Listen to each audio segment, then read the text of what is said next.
सबको नमस्कार। Social study motivations YouTube channel पर आप सबका स्वागत है। हमारा देश भारत आस्था, श्रद्धा और विश्वास का देश है। यहाँ के नर नारी उच्च आदर्शों के लिए विख्यात हैं। यहाँ की नारियाँ अपने पतिव्रता धर्म के लिए विश्व विख्यात रही हैं। अत्रि ऋषि की धर्म पत्नी अनुसुईया, जिसे इस वीडियो में आगे सती अनुसुईया कहा जाएगा, महान पतिव्रता स्त्री थी। सती अनुसुईया का यश पूरे संसार में विख्यात है। इस चैनल पर हमेशा ही ऊंचे आदर्शों वाली कथाएं, कहानियां सुनाई जाती है। इस वीडियो में पतिव्रता धर्म पालन करने वाली महिलाओं में सर्वश्रेष्ठ महिला सती अनुसुईया की जीवन वृत्तांत और महिमा का वर्णन किया जा रहा है।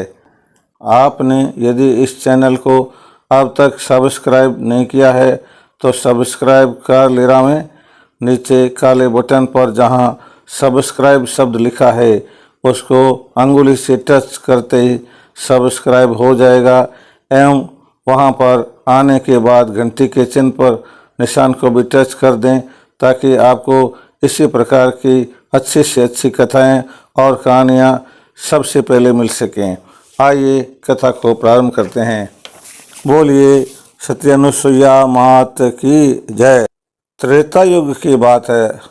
स्वर्ग लोक में एक दिन गंगोत्री में 3 देवियाँ लक्ष्मी जी, सरस्वती जी और पार्वती जी बहुत कम वस्त्रों में स्नान कर रही थीं। उस समय में देवऋषि नारद जी उधर से निकल रहे थे। उनकी दृष्टि जैसे ही इन 3 देवियों पर पड़ी तो वे अपना मुंह फेर करके खड़े हो गए।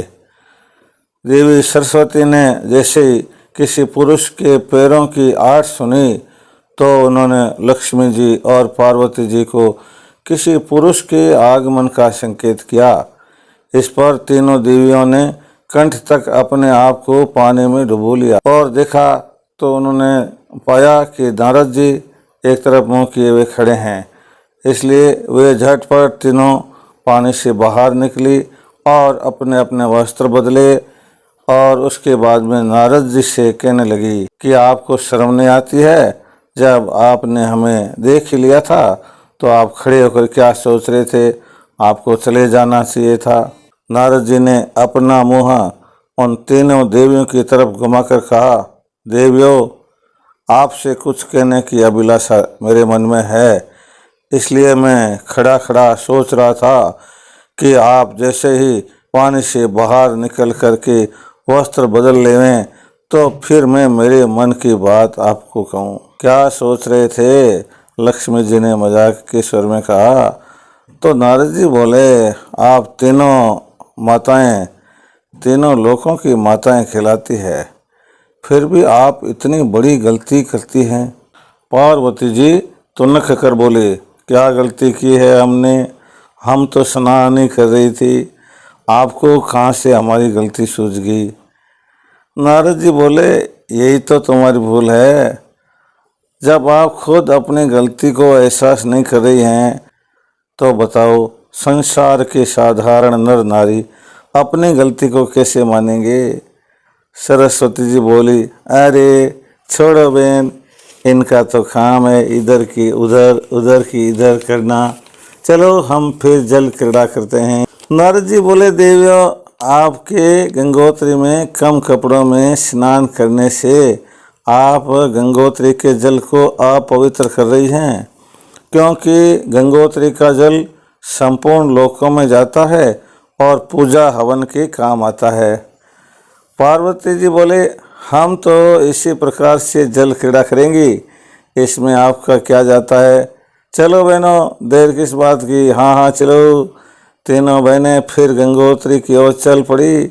नारद जी बोले, देवियों, आपसे अच्छी तो सती अनुसुईया है, जिसके महिमा का गुणगान तीनों देव ब्रह्मा, विष्णु और शंकर जी खुद करते हैं। सती अनुसुईया? कौन सती अनुसुईया? कहाँ की अनुसुईया जिसका गुणगान तीनों देव करते हैं? तीनों देवियों का हृदय व्यथा से जल उठा जो उनकी मुखाकृति पर स्पष्ट रूप से झलक रहा था। किसी का भी पति किसी दूसरी स्त्री का गुणगान करे और दूसरी स्त्री को अपनी स्त्री से श्रेष्ठ बताए तो स्त्रियां सहन नहीं कर पाती है। सती अनुसुईया जो अत्रि मुनि की धर्मपत्नी है, जो अयोध्या के चित्रकूट अरण्य क्षेत्र में आश्रम में निवास करती है, उसके सतीत्व की महिमा अजय है।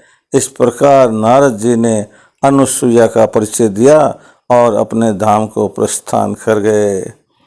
त्रिदेवियां नहाने की बात तो भूल ही गई, एकदम जल बुनकर खाक हो गई। तीनों देवियों ने सलाह की कि चलो अपने अपने पतियों से पूछना चाहिए कि आप किस अन्य स्त्री की महिमा का बखान करते रहते हो। कौन है सती अनुसुईया जिसके बारे में नारद जी बता रहे थे। इस प्रकार सलाह करके तीनों देवियां अपने अपने निवास स्थान को चली गई। लक्ष्मी जी जब पहुंचे तो भगवान विष्णु शेषनाग की शैया पर विश्राम कर रहे थे। आज लक्ष्मी जी की मुखाकृति अन्य दिनों से भिन्न थी। आज कोई रौनक नहीं थी, मुंह एकदम उतरा हुआ था। लक्ष्मी जी क्रोध के आवेश में पदचाप की आवाज उत्पन्न कर रही थी, पैर पटक रही थी। विष्णु जी का ध्यान लक्ष्मी जी की तरफ गया और बोले, भीगा वस्त्र और क्रोध से युक्त मुखमंडल, आज आपको किसने परेशान किया है। क्रोध में थरथर कांप रही थी लक्ष्मी जी। लक्ष्मी जी कुछ बोल भी नहीं पा रही थी। ऐसा लग रहा था जैसे विशाल बांध एक बार टूटेगा और सब कुछ बहा कर ले जाएगा। श्री विष्णु भगवान को आश्चर्य हो रहा था कि आखिर आज श्री लक्ष्मी जी को हो क्या गया है। उधर नारद जी भी कहाँ चुप बैठने वाले थे, वे भी विष्णु भगवान के दरबार में पहुंच गए। नारायण नारायण नारायण कहते हुए नारद जी ने प्रवेश किया एवं श्री विष्णु जी एवं श्री लक्ष्मी जी को प्रणाम किया। पधारिए देव ऋषि, आपका स्वागत है।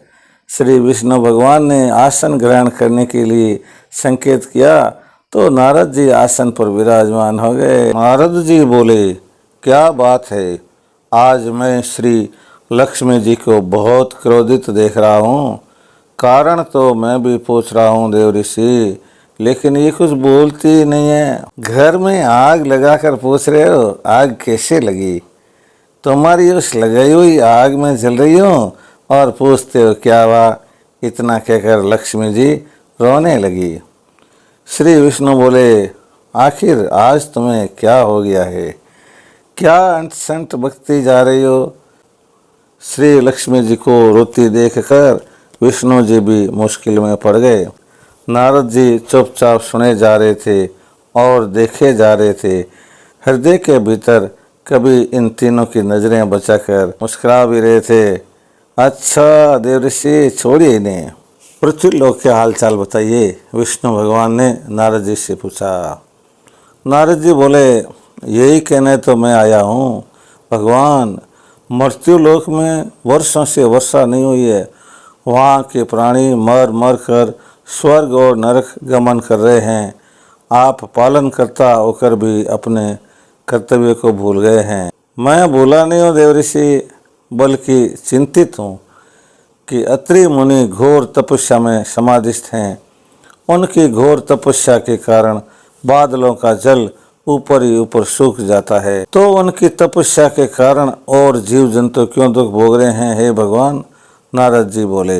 विष्णु भगवान बोले, यही सब तो सृष्टि का रहस्य है नारद।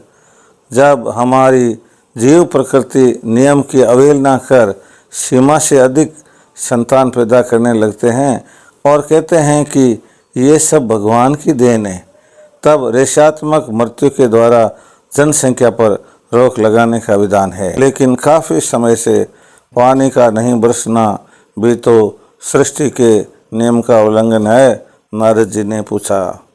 विष्णु भगवान बोले, लेकिन मैं क्या करूं। मृत्युलोक में सती अनुसुईया को छोड़कर उन जैसी सती नहीं है जो अपने सतीत्व के बल पर वर्षा करा सके। मृत्युलोक तो मृत्युलोक ही ठहरा, देवलोक में भी तो त्रिदेवियां माँ सती हैं, ये तो जल वर्षा करा सकती है। नारद जी ने अपने गूढ़ प्रश्न से श्री लक्ष्मी जी पर वाक प्रहार किया। श्री लक्ष्मी जी ने एक पल नारद जी की ओर देखा और गुस्से में आंखें झुका ली। सती अनुसुईया के आगे त्रिदेवियां एक पल भी टिक नहीं पाएंगी। श्री विष्णु ने श्री लक्ष्मी जी की ओर निहारा तो उन्होंने भी क्रोध में श्री विष्णु की तरफ देखा और बोली, मैं देखती हूँ कि मुझ में शक्ति है या नहीं। अभी योग माया को बुलाकर मृत्युलोक में जल वर्षा करने का आदेश देती हूँ। लक्ष्मी जी कुछ ही कदम चली थी कि श्री विष्णु जी ने उन्हें रोक दिया। ठहरो प्रिय, योग माया तो क्या, तुम त्रिदेवियां और हम त्रिदेव भी सती अनुसुईया की मर्जी के बिना जल वर्षा करने में अक्षम हैं। नारद जी ने प्रार्थना की तो आखिर सती अनुसुईया के पास चला जाए। अब मृत्युलोक के जीव जंतुओं का कष्ट नहीं देखा जाता है। विष्णु भगवान बोले, सती अनुसुईया अभी अपने पति अत्रि मुनि की सेवा में लीन है। पतिव्रता स्त्री के पति की अखंड सेवा महान तपस्या होती है और उनकी तपस्या भंग करने की शक्ति हम तीनों देवों में भी नहीं है। नारद जी ने श्री लक्ष्मी जी को प्रसन्न करते हुए कहा, भगवान आप तो कमाल की बात कर रहे हैं। आखिर ये शक्ति सती अनुसुईया में आई कहाँ से? आपकी कृपा से ही तो ये शक्ति अनुसुईया में आई है। आप त्रिदेव चाहें तो सती अनुसुईया सतीत्व में त्रिदेवियों से आगे नहीं निकल सकती है। पतिव्रता के सतीत्व को चुनौती देना हमारे बस की बात नहीं है नारद। श्री विष्णु ने कहा, सती अनुसुईया के समान सती अभी तीनों लोकों में भी नहीं है। श्री लक्ष्मी जी ने क्रोध में कहा, ये बात आप कह रहे हैं या मृत्युलोक की एक साधारण नारी के द्वारा मारी गई मति के बल पर आवाज निकाल रहे हैं? न मैं कह रहा हूँ और न किसी नारी या मोह द्वारा मारी गई मति से बोल रहा हूँ, बल्कि देवादिदेव भगवान शंकर का भी यही मत है। इसका अर्थ हुआ कि शंकर जी पार्वती को सती अनुसुईया से नीचा समझते हैं। श्री लक्ष्मी जी ने विष्णु से प्रश्न किया, बेशक मैं कह रहा हूँ कि सती अनुसुईया के समान पतिव्रता स्त्री तीनों देवियों में से भी कोई नहीं है। मेरी बात का अनुमोदन शंकर जी तथा ब्रह्मा जी भी करेंगे। इसका मतलब ये हुआ कि ब्रह्मा जी सरस्वती जी को सती अनुसुईया से नीचा समझते हैं। तुमने बिल्कुल ठीक कहा। श्री लक्ष्मी जी को ये बात अच्छी नहीं लगी। वे क्रोध में तिल मिला गई। ठीक है, मैं अभी पार्वती और सरस्वती के पास जाती हूँ। लक्ष्मी जी क्रोध में बड़बड़ाती हुई पार्वती और सरस्वती के पास चली गई। विष्णु जी ने उन्हें रोकने का बहुत प्रयत्न किया, परंतु वे रुकी नहीं। आप भी ऐसी जगह बात उठाते हैं कि झगड़ा हो गया देव ऋषि।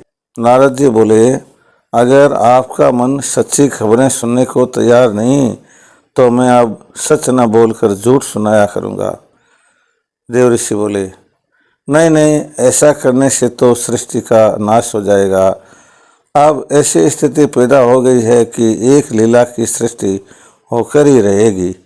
इस लीला में हम त्रिदेवों को भी कष्ट उठाना ही पड़ेगा, साथ साथ अन्य पात्रों को भी कठिनाइयों का दुख भोगना ही पड़ेगा। यह सब तो आप लोग जाने, मेरा तो कर्तव्य है, उसी का मैं पालन कर रहा हूँ। नारायण नारायण नारायण करते हुए नारद जी प्रस्थान कर गए। नर्मदा के तप की कथा भी आपको सुनाई जा रही है। ये कथाएं आपस में गंगा यमुना की तरह मिलकर के संगम स्थापित करेगी।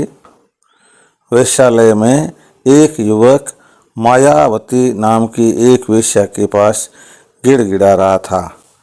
कल सूर्य की किरणें निकलने तक तो तुम मेरी थी रंगीली, लेकिन इस संध्या की मधुर वेला में मेरी ओर से तुम्हारी ये उदासी क्यों? क्यों हृदय का आलिंगन ना देकर दूर दूर कर रही हो? प्रिय रंगीली, तुम्हें तो पता है मैंने तो अपनी सारी संपत्ति, धन दौलत तेरे ऊपर समर्पित कर दी है। यहाँ तक कि रूप सौंदर्य के पीछे मैंने अपनी पत्नी बाल बच्चों तक को छोड़ दिया है। पता नहीं मेरी पत्नी कहाँ चली गई है या उसने आत्महत्या कर ली है। जानती हो यह सब तुम्हारे कारण हुआ है। अब तुम मुझे न ठुकराओ प्रिय। प्रिय हंसकर रंगीली ने कहा, प्रिय तो पत्नी होती है जिसे सिर्फ पति ही कहता है, किंतु नगर नारी को प्रिय शब्द तो संसार का कोई भी युवक कह सकता है।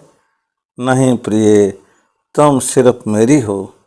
मैंने तुम्हारे पीछे अपना तन मन धन सब न्योछावर कर दिया है। युवक गिड़गिड़ाया, वेश्या किसी की नहीं होती, वह तो केवल पैसे की होती है। अब तुम्हारे पास धन समाप्त हो चुका है, इसलिए अब तुम इस बदनाम गली को भूल करके चले जाओ। लेकिन युवक रंगीली पर पूरी तरह से आसक्त हो चुका था, इसलिए वह रंगीली के साथ अनिच्छापूर्ण व्यवहार करने लगा। रंगीली ने अपने 2 गुंडों को बुलाकर युवक को कोठे से बाहर फेंकवा दिया। आहा पानी, मुझे कोई एक घूंट पानी पिला दो। परंतु एक बूंद पानी पिलाने कोई नहीं आया। आसपास के रहने वाले उसे पहचानते थे। लोगों ने उसे बहुत समझाया था, परंतु उसने किसी की बात नहीं मानी थी। इसलिए आज लोग उसे पानी देने को भी तैयार नहीं थे। लोग सोच रहे थे कि इस दुष्ट पापी का मर जाना ही अच्छा है। युवक किसी तरह अपने शरीर को घसीटते लंगड़ाते हुए जंगल की ओर चल पड़ा। घायल युवक को मालूम न था वह वन तपोवन था। तपोवन में तो सैकड़ों वर्षों से वर्षा नहीं हुई थी। नदी, तालाब, कुआं, झीलें सब सूख चुके थे। जंगल तो तपस्थली है, वहाँ तपस्वी तप किया करते हैं। फिर पानी का अभाव क्यों? अब तो पानी के लिए चिल्लाना भी भूल है। इस प्रकार ईश्वर को याद करते करते वह युवक मूर्छित होकर गिर पड़ा। नर्मदा नाम की एक युवती तपोवन में तपस्या में लीन थी। ईश्वर के दर्शन करते हुए वह क्या देखती है कि एक युवक पानी पानी करते हुए अपने को ईश्वर को समर्पण कर बेहोश हो गया है। वह अपने पापों का प्रायश्चित कर पाप के विशालकाय बोझ को हल्का कर चुका है। ईश्वर की अनुकंपा से उसका मन युवक की प्राण रक्षा के लिए तड़प उठा। वह ईश्वर का नाम लेकर आसन से उठकर युवक की तरफ चली। नर्मदा के पहुँचते ही सत के बल से वहाँ शीतल पवन चलने लगी। युवक की आंखें खुल गई। उसने अपने सामने एक युवती को खड़े देखा। तुम इस प्रकार यहाँ क्यों लेटे हो मानव? नर्मदा ने कारण जानना चाहा। तो युवक बोला, मैं महापापी हूँ। पानी के लिए मैं तपस्थली की ओर आया था, लेकिन यहाँ पानी की एक बूंद के भी दर्शन नहीं हुए। अब तो आशा निराशा में बदल चुकी है। ईश्वर के नाम को ही जल की बूंद समझकर पड़ा हूँ। अब भगवान इस देश से मुक्त कर दें या कर्मों का फल भोगने के लिए जीवित रखें। मैं देखती हूँ मानव, अगर आपकी सेवा कर सकूं। नर्मदा अश्रुपूरित नेत्रों से अपनी कुटिया की ओर चल दी। और यहाँ से आगे शुरू होती है सती अनुसुईया की पति सेवा की कहानी। अब इनका दोनों कहानियों का आपस में मेल होगा और तब जाकर के इस कथा का आनंद दुगुना और चौगुना हो जाएगा। इसलिए आप लगातार कथा में बने रहिए, छोड़कर कहीं नहीं जाइए। ये कथा पूरी सुनने का जो पुण्य है उसका कोई नाप है न कोई तोल है। सारे पापों का बोझ हल्का हो जाएगा। हम पुण्यात्मा, पवित्र और पाप रहित हो जाएंगे, इसमें कोई संदेह नहीं है। जिस तरह से मैं आपको पूरी लगन और धीरज के साथ में बड़े प्रेम से कथा सुना रहा हूँ, आप लगातार विराजमान रहिए और कथा का आनंद लेते रहिए। मुनि अत्रि जी महाराज 100 साल बाद अपनी समाधि तोड़ते हैं। प्रिय सती अनुसुईया, ईश्वर की कृपा और तुम्हारी अखंड सेवा के कारण मेरी तपस्या सफल हुई है। आज मैंने तुम्हें सती शब्द से संबोधित किया है। उत्तम पति सेवा के कारण तुमने यह उपाधि पाई है। अब तुम मुझे अंजलि भर जल पिलाओ। अत्रि मुनि ने आशीर्वाद के बाद सती अनुसुईया से ऐसा कहा। मैं अभी जल लाने के लिए जाती हूँ पतिदेव। ये कमंडल और रस्सी लेकर वह कमंडल और रस्सी लेकर कुएं की ओर चली।